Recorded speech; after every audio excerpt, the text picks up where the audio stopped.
Alright, this is you can see what it is. It's the bottoms of 2 Guinness cans which I've cut off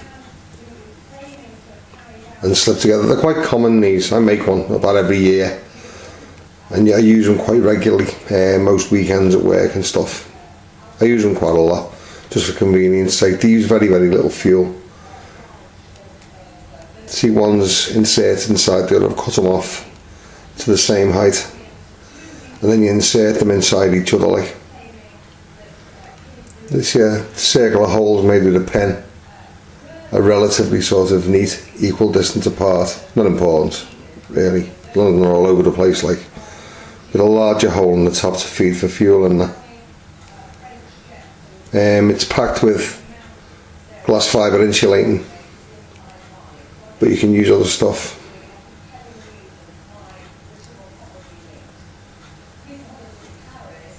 But I'll show you how it works now.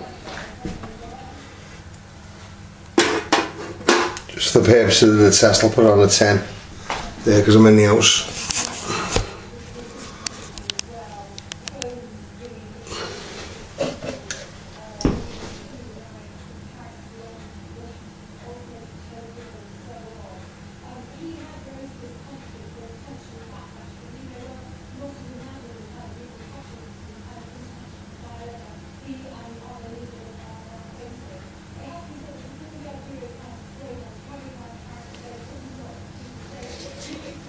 Very small amount of methylated spirits in there.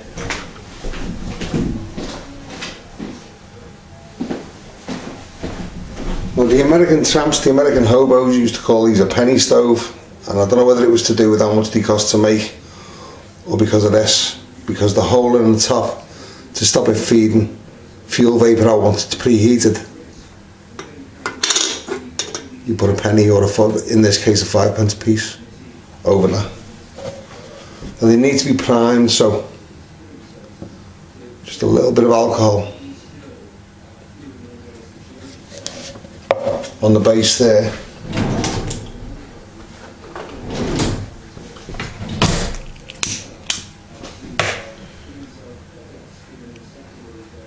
And you'll see it'll prime now.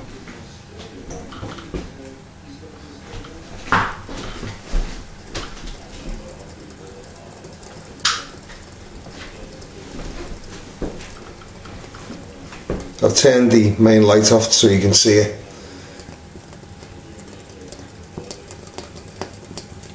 In prime, the fuel that's around the bottom, it's priming, it will burn off. And in turn it should ignite. Once it heats and pressurises the fuel inside the can and starts to vaporise it through the holes there. You can see it starting to happen there now. Just on this side here.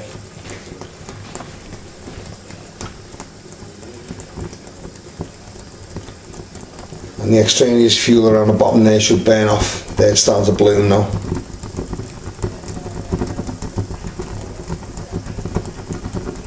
The guttering and popping stops once the fuel around the bottom has burned away, and it just burns clean and even then.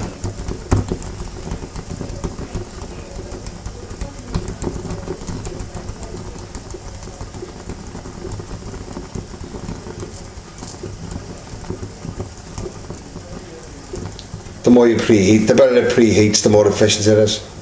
You can see now it's settling down as the priming fuel burns off.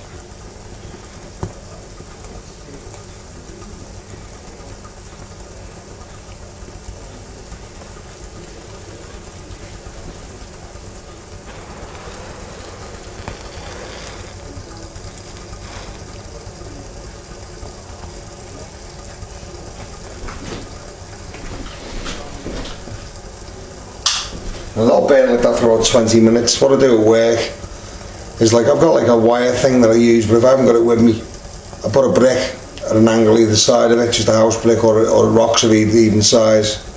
Stand your pot on top of it over there, and it'll boil like 2 cups of water in about 7 or 8 minutes. It's also, if you raise the height of the cooking vessel, it's also good for cooking. This one, which a lot of the, like the emergency tin can stove we showed you the other day, is no good for cooking. But this you can cook on.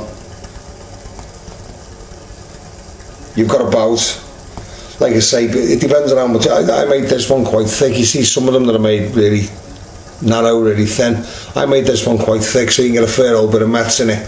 And this one, when it's full, when it's got as much meths in it as it'll take, it'll burn for about half an hour, 35 minutes, which is enough time to cook on really breakfast or fish or something. You can boil a couple of kettles of water on it, you know, at the same time. So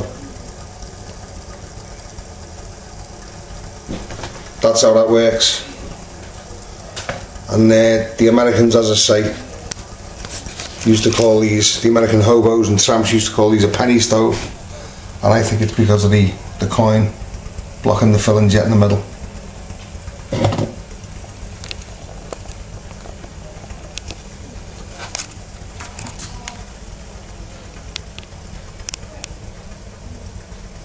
You can see how it works there.